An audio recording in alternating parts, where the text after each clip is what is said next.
Hi, and welcome to the Crit Hit Wild podcast, where we cover all things Marvel Crisis Protocol, and we do a new character every week. This week, we're going to be talking about Lady Sif, and I'm your host, Fred. I'm Brad.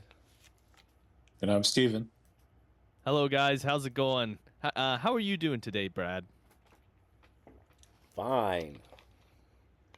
Oh, geez. Okay. How are you doing today, Steven? I'm doing better today. Oh, that's good to hear. Brandon is currently away. He has other responsibilities that he needs to take care of, so we're going to push forward without him. It's possible he may join us mid-episode, but we'll see. All right, well, let's get started. So, news-wise, there's nothing new out of AMG. We talked about it all already. We know all the new stuff that they've been working on and the card switch out, the rotation. There are some tournaments I want to shout out. Coming up on Friday the 2nd of August is the Salt Lake Open. This is a grand tournament, and it is going to be The a tournament's LVO. The tournament's on What? Saturday, Fred. Oh, okay. My mistake. The second is when Salt Lake Open begins, but the tournament itself is on the 3rd. And the what was I saying? It is all going to be an LVO qualifier as well. So go on out there if you are going to be in that area. It should be a pretty fun event. And then coming up on August the 17th is a tournament at Lost Legion Games and Comics.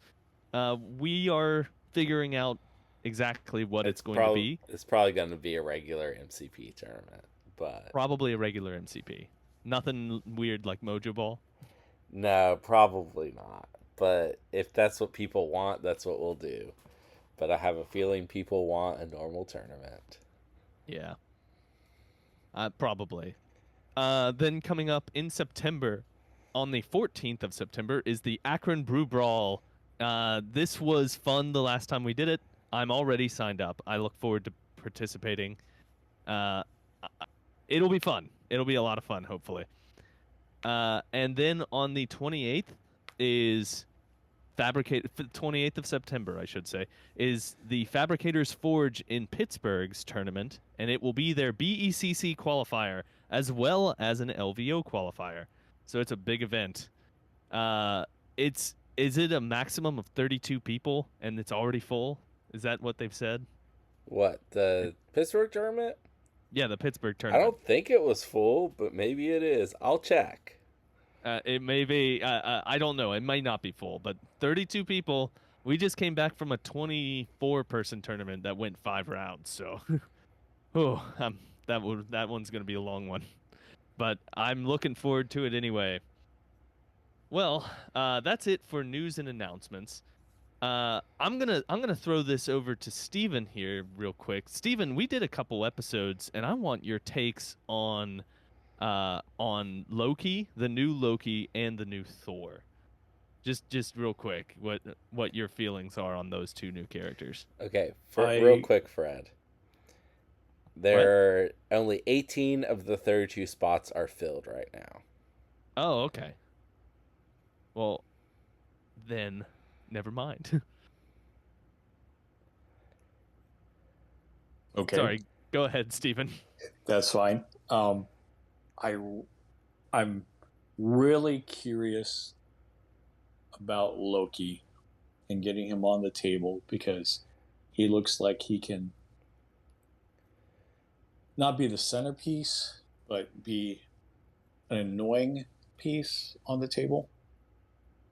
And Yeah. I think he has a lot of upside. And I would rate him over Thor in the box.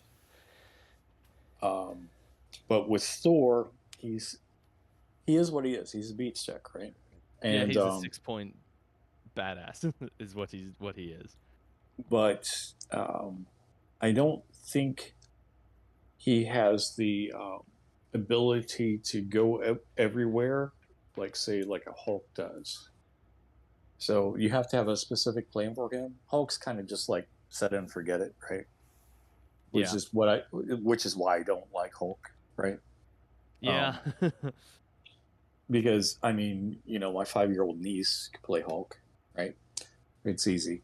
I don't So know. I think there's some stuff with Hulk that you have to know when to go in and when to pull back. But yeah, you're correct mostly. Like Hulk is pretty fire and forget. Hulk is geometry class. Thor is calculus. Yeah. That's all I got to say. Okay. Okay. All right. So, but I believe Thor has some upside too. It's just it'll take longer to figure out. That's all. So, Yeah. Okay. And do you have letter grades? A minus Loki, B minus Thor. Oh, okay. You're way lower than us, but that's okay. That is fine. I'm Uh, more practical. You're saying? Fair. Okay. I mean, now compared to me, yes, 100%. All right. Well, what next? Let's do games that we've played recently. Uh, Brad and I recently participated in a scramble. It was just a tiny event, but we ended up with 6 people participating, and it went 3 rounds, No, it which didn't. I. Oh no, it didn't. Oh No. well, so I dropped after the second round because it There. was almost 10 p.m. Yeah, and I we was tired. we only did 2 rounds, Fred. Okay, I feel less bad. Well, probably because I dropped. I bet. Did Borka drop? He did not want to play again.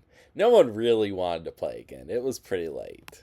Yeah, it was super late in the evening. But it was a pretty fun event. I tried out a new faction that I hadn't played before.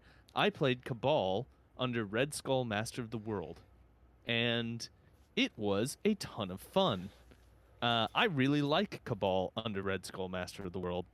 I played my first game. I played against Aaron. He was playing Shield using the new defend. No, not defenders. Shield leadership. Uh, that's Namor's. Invaders. The Invaders. That's what it is. It's the card one. And I don't. I felt like it was not that relevant. I mean, it was relevant, but I was hitting hard enough that I could just overwhelm his defenses. Uh, I played Red Skull. We were playing at 19 points. I played Red Skull, Master of the World. I played 4-point Winter Soldier. I played the new Crossbones, Merciless Merc. I played Ultron, and I played Baron Zemo. And this list absolutely ruled. Uh, Red Skull, Master of the World, can teleport people all over the place. I was able to deliver the Merciless Merc Crossbones to his back line. We were playing on Gamma, so it was right down the middle. And I delivered him to his back point where he proceeded to kill everybody. I really like Red Skull Master of the World. I think he's very good. Fred, I have a question. Yeah, what's your question?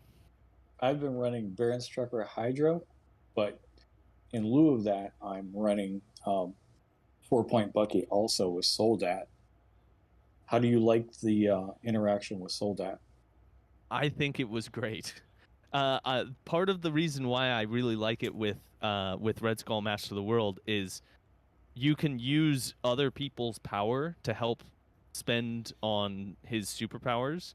Mm-hmm. And with Soldat activated, Bucky gains power every time he starts close to Red Skull, and Bucky generates power like crazy. His range 5 attack, he can usually make 2 attacks around. I mean, sometimes he can't, but he's usually doing 2 attacks around. And if they attack Red Skull at any point, he is making an attack against that person. So he has a ton of power that can be used by Red Skull to teleport people around. It was a really good combination.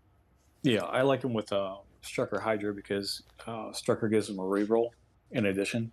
So. Oh yeah, you're right. So anyway, I just wanted to know your thoughts on that because I've been liking 4-point Bucky quite a bit. I am too. I was questioning whether he'd be worth the extra point, And the 2 games I've played, he's absolutely worth the extra point. Okay. All right. Point taken. Thank you. All right, Brad, why don't you tell me about your game? I played Borka Your first game. first. I was playing Weapon X, and he was playing Guardians. We were playing those for the exact same reason. We both needed one more game to get a badge on Longshanks for playing 10 games with the affiliation. And for what I remember of this game, it wasn't much of a game. I was just doing good to stay in the game, I think. And that was it. Oh, we didn't. Neither of us rolled defense dice. Like, it's successes on defense dice. But I mean, that's usually the case with both you and Borka. yeah, but he had a lot more output with his Guardians than I had with Weapon X. I was talking after the tournament of how I think Weapon X is bad at what they were designed to do. Yeah. They're designed to be attrition, and I lose any game where I have to rely on attrition. And if I can just play scenario instead, I do better. And that's a bad place for an attrition team to be. Yeah. Yeah, definitely true. That is weird because they are definitely supposed to be an attrition faction, and they just can't fight with the other attrition factions. Yep. Gentlemen, with these games, were you playing with the new rotated list? Yes. Yes. Okay. Yeah, I was playing Ultron, and I couldn't bring Age of Ultron because that is now rotated out. But I brought Glory of Ultron, that his new card that came in the starter set, and I gotta say, it was a good card, and it was definitely worth bringing. I was very impressed with how it played. So, well, speaking on to Brad's attrition play, losing exceptional kind of really hurts it Weapon hurt X. a lot. Oh, it hurt yeah. a lot. Yeah. I did play instant recovery in both games. It's way easier to figure out when you need to play it. It's easier to play, but it is definitely not as good. Right. Okay. Steven, do you have any games that you want to talk about, or do you just want? It was so long ago, Fred. Okay, that's all right. My second game, I played against Jared, who was formerly on this podcast, because we're trying to get him back into the game. I think we're making headway. I think that more than us making headway, Apocalypse is going to bring him back into the game. But this game went not as well for me. He played Midnight Suns, and he had Immortal Hulk on the table. We were playing at, I forget the point level, but I had Red Skull, 4-point Winter Soldier, and Ultron, and one other model, which I forget. Oh, it was Killmonger. It was the 4-point Killmonger, and he had Immortal Hulk and Blade and 2 other models that I'm forgetting. But Immortal Hulk basically pounded my face.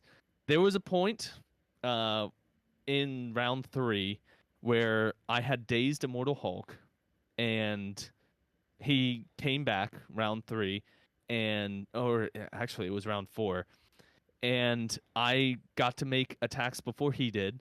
So I did a spender from Red Skull into Immortal Hulk and did a ton of damage, and he had like 2 health left or something like that. And I paid for another spender, and I'm like, all right, I got this, and I did no damage. And then Immortal Hulk proceeded to kill my entire team. So, oh well, that's just how it shakes out sometimes. If I had proceeded to kill Immortal Hulk, I think I could have won this game. It would have been an uphill climb, but it was possible. but since I failed to do that, I lost this game pretty hard. All right, Brad, what was your round 2? I played Brandon. He was playing defenders. I once again rolled no defensive successes, but Brandon also rolled very few defensive successes. And this time, my offense was a little better than his. And so I was taking out his models pretty quickly. And he was taking mine out, but just not quite as quick. And then I stayed, I think, just a little bit ahead of him for the win. And this was against Criminal Syndicate, against his No, was no. I Oh, he said was playing Defenders. defenders. Oh I yeah, said you that, never friend. mind. Yeah, you did. I'm sorry. Well, then never mind what I was going to say. All right. Well, those were the games that I played. Brad, do you have any other games that you want to talk about, or is that it? That's all I played. Okay. Well, I'm liking Cabal. I may continue to play them for a little bit. I don't think I'm gonna switch over from Spider Foes for tournament play, but I do like what I'm seeing in this list that I've built. I'm looking forward to putting them on the table again. Let's move on to our speculation corner, where we tried to guess what what was gonna be the case about the Asgardian box, and Steven is gonna tell us how well we did with our speculations. Okay, are you guys ready? Yeah, I'm ready. Okay, so Brad, Brandon, and Fred made predictions about the Asgardian box. The first one was that we knew Thor was Threat 6 character, so that was already known. But the question was whether he would be a leader. Brad said yes. Brandon and Fred said no. So 1 point to Brandon and Fred in this case. Jane Foster, she was her threat level was guessed. Everybody said 4, which is incorrect, so nobody got points. Also, leader came up. Brad said yes. Brandon and Fred said no. So Brad gets a point in that round. Loki, our threat value was guessed at, and both Brad and Fred said 5. Brandon said 4. Gem Bearer, everybody said no, and that was correct. However, I failed to see that he might be a leader, so that question was not asked. And Lady Sif, threat level was guessed. Brad said 3. Brandon and Fred said 4. Yeah. And leader, everybody said no. So at this point, if we add everything up, Brad has 4 points, Brandon has 4 points, Fred has 6. Now, to break this up a little bit, we also guessed the affiliations for Namor on a +1, -1 bonus. Brad said Defenders and X-Men, which he got 1 point for Defenders. Everybody basically got Defenders. And then -1 for X-Men. Brandon guessed Defenders and Avengers. That's all he said. So he gets 2 more points. And then Fred just said Defenders, hedging his bet a little bit. And he got 1 point. I chimed in and said Defenders, Avengers, and Wakanda. Wakanda was wrong. So I don't know and how I didn't guess Shield. I don't know how I didn't guess Shield. I think since it was we a given. I think since we knew the card, we just kind of left that off. So Oh, did we know the card at that point? Yeah, Yes. we did. We knew that Okay, it was because Shield. it's so obvious that he was going to be Shield, because that's where original Human Torch and World War II Captain America are. All right. And now going back to the affiliation Asgard box, I asked the gentleman to present an hypothesis of what they think might happen with the box. Fred's response was that Loki would have a TVA reference referring to the show Loki, and unfortunately, that was not true. Ew. So 0 points for you. Oh, well. But you still end up with 7 points, sir. Brandon said that there would be a leadership card, and that was unfortunately untrue also. So with his previous points, he ends at 6. And then Brad, surprisingly enough, said there would be an Asgard-affiliated team tactics card that would target a non-Asgardian. And he was exactly correct with the Loki card. He should get multiple points for that. That's that's an impressive pull. Do you remember you saying that, Brad? No, I don't. What? Yeah. This is why I write them down. Yeah. What? So you got it correct with Loki, because you have to be in the Asgard affiliation for him to play that card, and he has to play it on a non-Asgardian character. What a pull. You got it dead on. So you got five points in total. So Fred, you happen to be our winner for our prediction corner. Yay.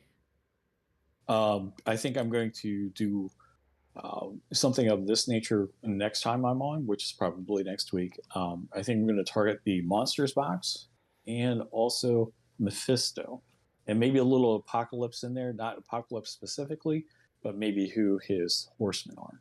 Okay. All right. That'll be fun. So until next time. All right. Okay. Let's move on to so sometimes when we give a grade to a character, we either don't take into full effect their impact on the meta, or sometimes they get errated, or sometimes we're just plain wrong. And when that happens, we like to go to the recalibration matrix and adjust our grade.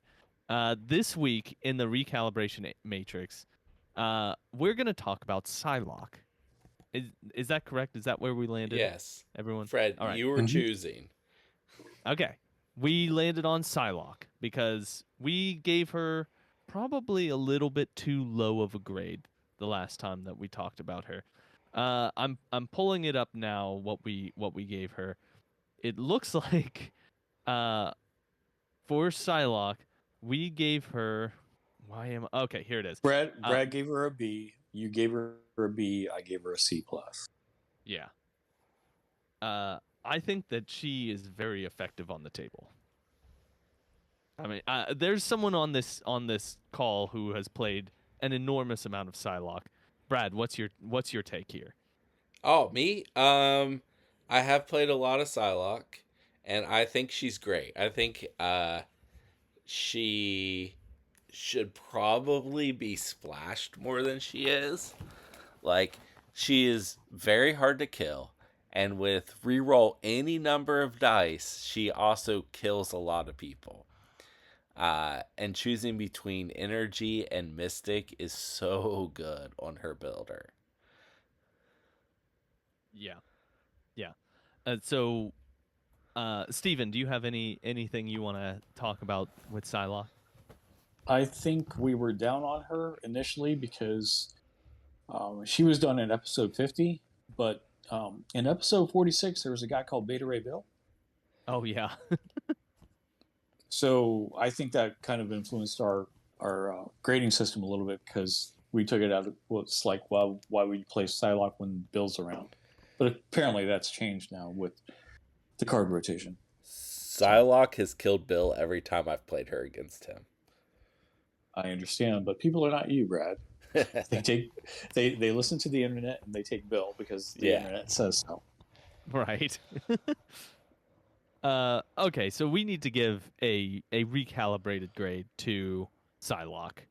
I gave her a B initially. I think that she should be an A-. I think that she should be in the A's, and I'm going to give her an A-.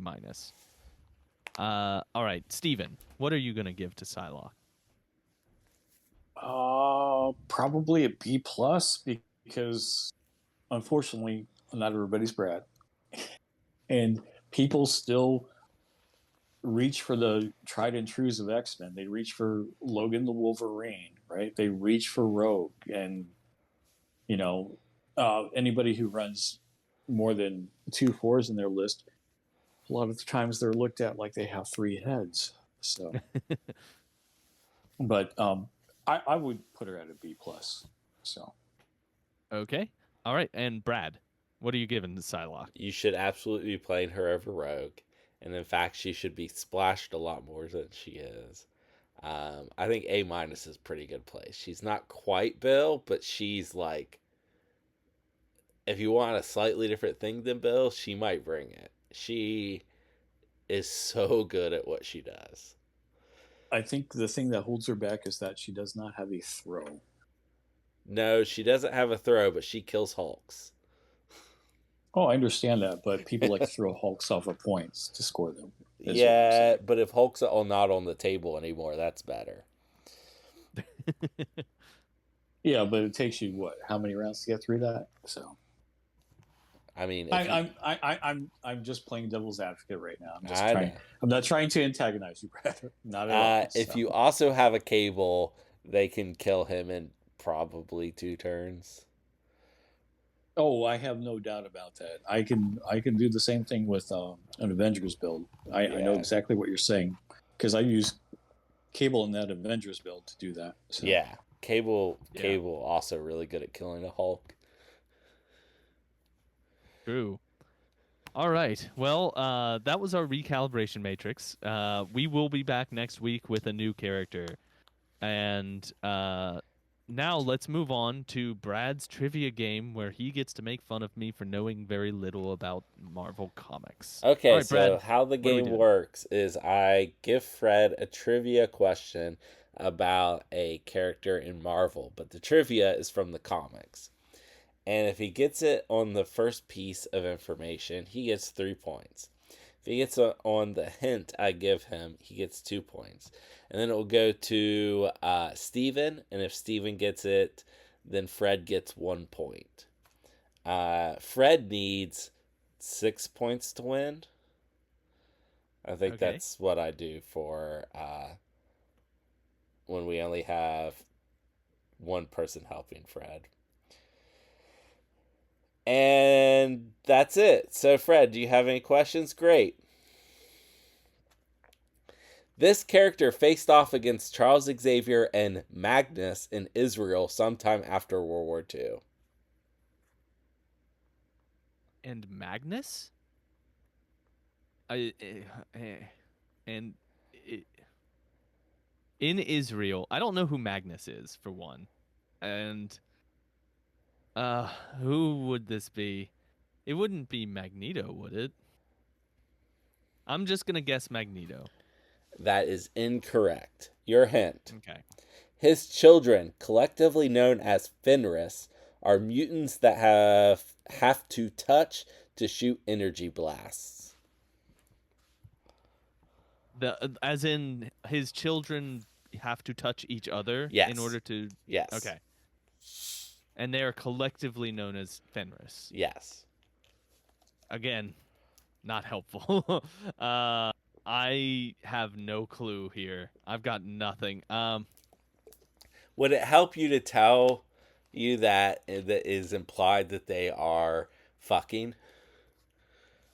Oh God, really? Yeah. I have no idea. No, it does not help me. So this is some sort of mutant, and an evil mutant at that, and an old evil mutant at that. Is it Mystique? That is incorrect. Steven, do you know who this is? I don't, but I will guess Storm, possibly? No, it is not Storm. This is Baron Strucker. Oh. His twin children, Andrea and Andreas Strucker, are known as Fenris. They are the lead superheroes in the TV show The Gifted, which is a weird choice. I'd never even heard of this show. The Gifted? Oh, it's pretty good, Fred. And when Andrea dies, Andreas, the brother, makes his sword hilt out of her skin so that he's always touching her and always has access to the powers. Oh God. Yeah. This is like a Lucrezia and Cesare de Borgia situation. Sounds like. I read comic books, Fred. I have no idea what the fuck you're talking about. Well, those are the people that Jaime Lannister and Cersei okay. Lannister are kind of based off of. Also, so. Magnus is Magneto, but okay. that's what he was going by at the time. Charles only knew him as Magnus. Okay. Yeah. Well. All right, so that's round 1. You did terrible. Baron Strucker. Yeah, Baron Strucker. Who would have guessed Baron Strucker? Does he have an X gene? No. Does Baron? His kids do? Yes. Oh, okay. Taking a trip to Florida, the hero of the story fights this character in this character's first appearance. There were reported sightings of this character, and the hero went down there to check it out.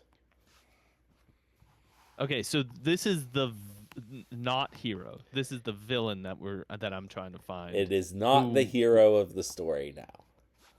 Okay. And there were sightings of this villain or of this person. I shouldn't say villain. In Florida. In Florida. And the hero went down there and then they got in a fight. Is there a swamp monster villain? Let's think. Now, okay, so I'm gonna guess Fred Duke. I'm gonna guess the Blob. That is incorrect. It is not the Blob. Brad? I'm here. Did I lose you? Who knows? Hello? I think we lost Brad. Hey, Brad, we just heard you. Okay. So it is not the Blob. That is incorrect. Oh boy, you're breaking up very badly.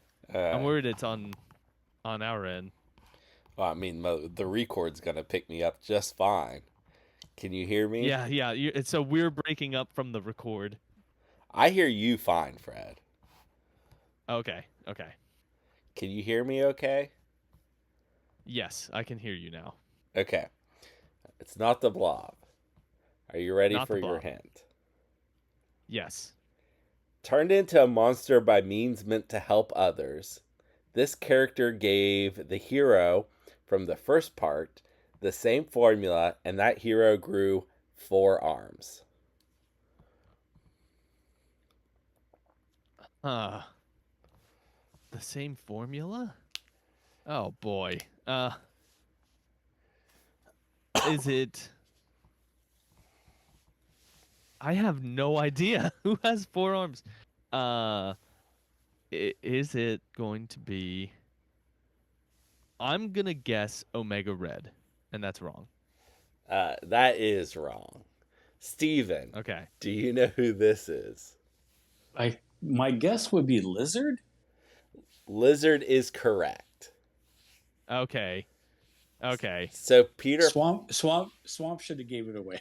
Yeah. Yeah, I should have known. I even said Swamp Monster. I don't know why I didn't go. Peter Lizard. Parker was sent down to Florida to take pictures of the giant lizard that people were seeing. And then they got in a fight, obviously.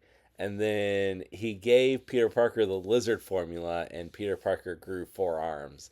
Okay, so did he grow 4 additional arms or just 2 additional arms that gave him 4 arms? 4 additional arms. 4 additional arms that help. Yeah. Okay. Weird. Yes. So I guess that gives him 8 arms, like a yes. arachnid. Okay. Yeah. So the formula was to regrow back Kurt Connor's arm, and if it had worked, he would have used it on other people. It did, in fact, grow back somebody's arms, though. I mean, he didn't have. Also, Fred, did you not watch the 90s Spider-Man cartoon? No, I didn't. Okay. I thought that was going to be a dead giveaway for the lizard one. I thought you'd have no problem with that one. Okay. I did not watch that show. Your final question. You have 1 point so far, Fred. This Yay. amoral mercenary has had many aliases during his career, including Agent Zero and David North. Agent Zero and David North? Is it Crossbones? That is incorrect. Okay. Your hint. Like his longtime frenemy, Logan, this character's memories have been manipulated several times, and he's been experimented on by the same people. Is it Sabretooth? A frenemy? I stand by it. That is Okay, then no. incorrect, Fred. All right. That's just enemy. Uh, Okay. Steven, do you know who this is? It's the new character Maverick. It is the new character Maverick. I would have never gotten there. So you have 2 points, Fred. Your bonus for 4 points and the win. What do these characters have in common? Okay, Maverick. Oh, they all have healing factor. Maverick, Lizard, and Baron Strucker are all healing factor That characters. was too easy. That was too easy. Okay, you got it correct, I got Fred. there. So I mean, we basically lost this one. This one was a tough one, and You should have made it 3.5 points. yeah, Ooh, so we lose by half a point. that would be good. Almost there. Can you hear me? Yeah, we can hear you. Okay, great. That's it. Fred lost and won simultaneously. Schrodinger's win. Move on. Okay, all right. Well, thank you, Brad, for that. Let's move on to the person that we are here to cover today, and that person is Lady Sif, otherwise known as just Sif.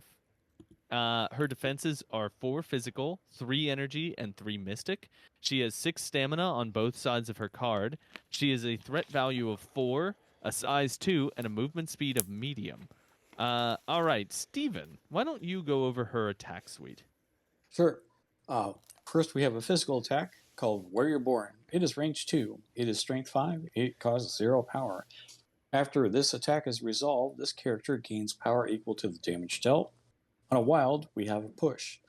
After this attack is resolved, if the character is size 3 or less, the character may push the target character short. This is an omnidirectional push. It is not a way. Ooh, okay. Next, we also have another trigger, which is a crit in a wild called Follow-Up. After this attack is resolved, this character may advance short towards the target character. And since they both are after, you can do them in any order that you want. So you could move past them and then push them away. correct, Like, yes. Okay. And then we have Warrior Forged. It is another physical attack. It is range 3. It is 7 strength. It is 3 power cost. On a critical and a hit, you have Mighty Bash. After this attack is resolved, if the target character is size 3 or less, this character throws the target character medium. Then this character advances short. All right, and Brad, why don't you finish off the card? Oh, yeah, thanks, Fred. So, her first superpower, active superpower charge, costs 2. Move, make an attack action once per turn. Reactive Master Swordsman, it costs 2. The character is targeted by a physical attack or makes a physical attack, may use the superpower. If the enemy is within 2, this character may reroll any number of its attack or defense dice. Innate Asgardian, during the power phase, this character gains 1 additional power. And battle tested innate, when this character would suffer damage from an enemy effect, reduce the amount of damage suffered by 1 to a minimum of 1.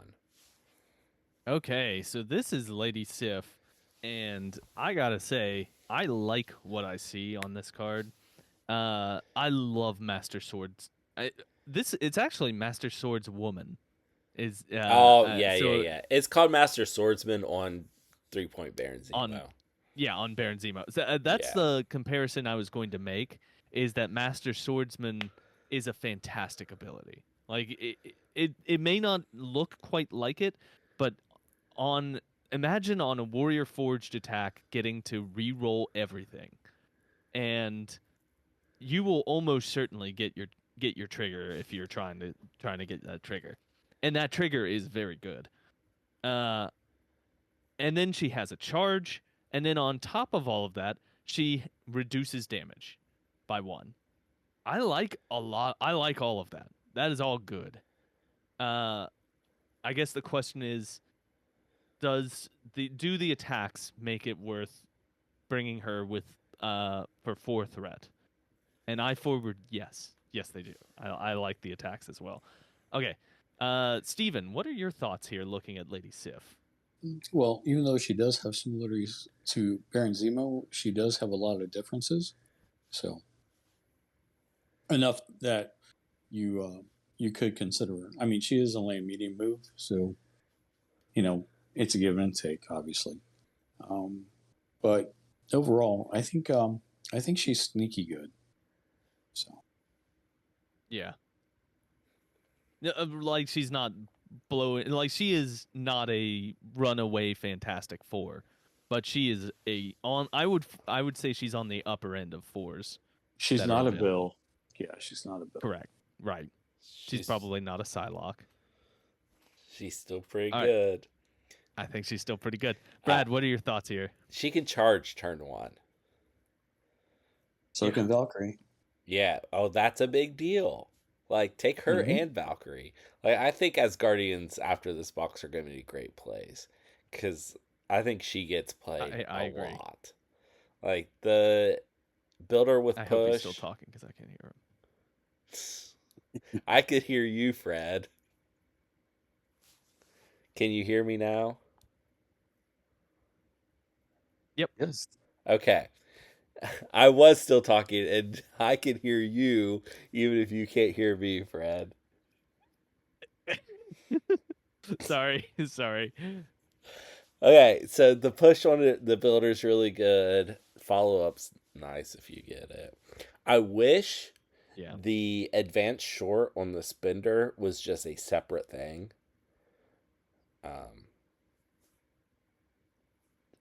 That'd be a like nice as opposed to being part of tied to the same. Yeah, like that. It was just you always got to move short. I think that would make her just the best. If she just always got to move short on her spender. Yeah, because on Baron Zemo, 3-point Baron Zemo, he always gets to move medium on his spender. Yeah. I think she's got a great package. Like she's gonna do a lot of work on the table. I agree. I love that she has damage reduction. I love Master Swordswoman. That's an amazing ability, and having that will both make her more survivable and make her way more deadly. Yeah. Do either of you have anything else that you want to say? I don't. I especially like her and Valkyrie under a Loki leadership. Oh yeah. I think that Loki's leadership is going to be great for her. I'm really looking forward to seeing how the new Asgardians turn out because I think they're going to be great with this new box.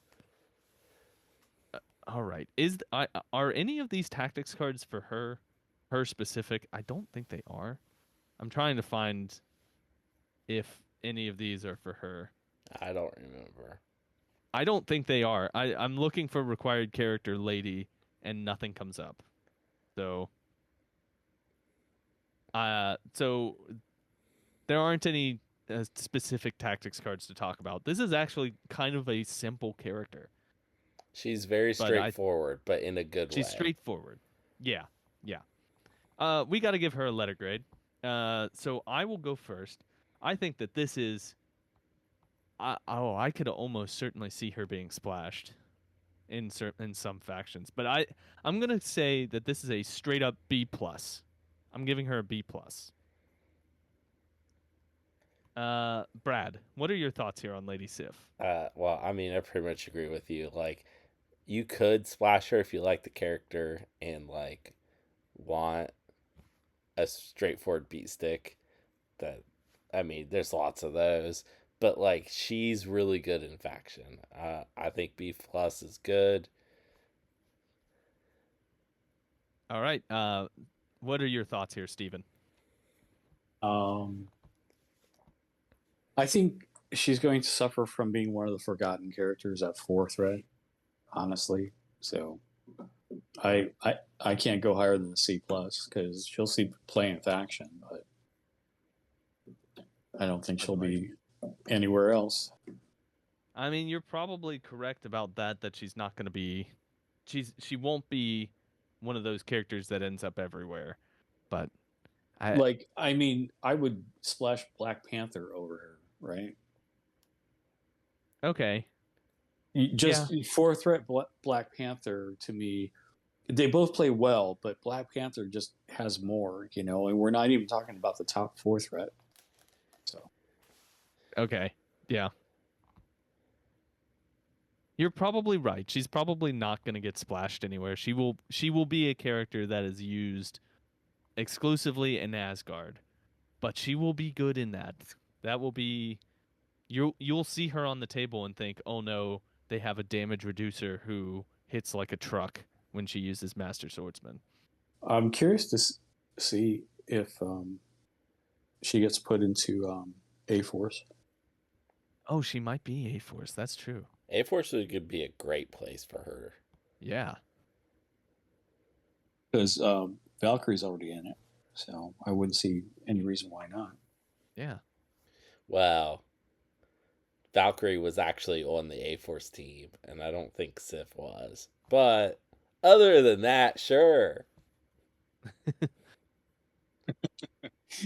So, we'll see. All right, Brad, do you have any comic books that feature Lady Sif? I sure do. It's a little hard because she actually isn't featured all that much. She's usually like a supporting type character. As an example, the first one I have here is Journey into Mystery 102. It's Stanley and Jack Kirby, and this is her first appearance in a backup story. So during this time, they were doing Tales of Asgard, which are that Thor is on Earth doing superhero stuff. The backups are about his life in Asgard before he came to Earth. In fact, this story takes place before he gets Mjolnir. Huh. So it starts with him meeting three fates who tell him he has to meet death before he can claim Odin's hammer. And so he goes back to Asgard and finds out Baldur's sister Sif has been taken. So Thor goes on a pretty epic quest to return Sif and has to face death to do it. But in this story, her first appearance, she's a damsel in distress that gets saved by Thor. So, like, not an active character in the story. During Walt Simonson's run, which I have suggested in the first Thor episode, she's a character that shows up all the time. And in fact, she dates Beta Ray Bill for a while. Huh. But she's never like the focus of the story. And so I tried to find a story where she was going to be the focus. And I found the perfect run if you want to read and her be the main character. So it's Journey Through Mystery 646 through 655. This is 2012, I think. It's by Catherine Eminem and Valeria Skidi. And Sif has come to Midgard, but things don't go well for her. She's been affected by an ancient berserker spell, and so she's not really holding back. She's taking everything to the extreme. So much so that you might think that it was a 90s comic. so it follows her when she's trying to. Well, at first she kind of like gives into it, but then she starts trying to recover from it and get back to how she used to be. And then her ex Beta Ray Bill shows up, and yeah, it's fun times if you want to read about Sif.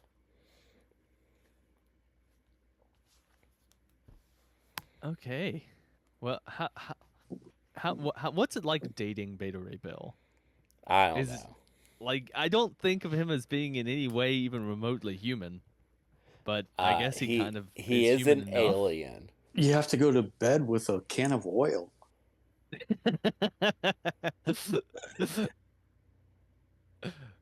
Good one. All right. Well, let's move on. Hey, Steven, I'm kind of throwing this at you, but is there a faction where you think that she would really excel? Well, considering she has triggers, Oh, I there's know where one this guy is that going. does triggers really well, and that's Steve Rogers, First Avenger. Yeah. Yeah, there it is. I think that you're absolutely right. Like in that faction, she's going to get those triggers all the time. I mean, look at Mighty Bash. It requires a hit, right? Steve requires you to get a hit to do the trigger, and Mhm. so she changes one to a crit, money, right? So She's got it. Yeah. And that attack is good. That's a good attack. So, yeah, yeah. that's a good faction for her. She will do well there. I guess the only thing that's left is my non sequitur recommendation. Uh, so I saw a movie recently that I loved. I thought it was great. And it was a horror movie called Long Legs. It's actually probably more of a thriller. It is a movie that specializes in making you feel uncomfortable at all times. You will never feel like you have your feet underneath you. It is very good at making you just feel like your skin is crawling.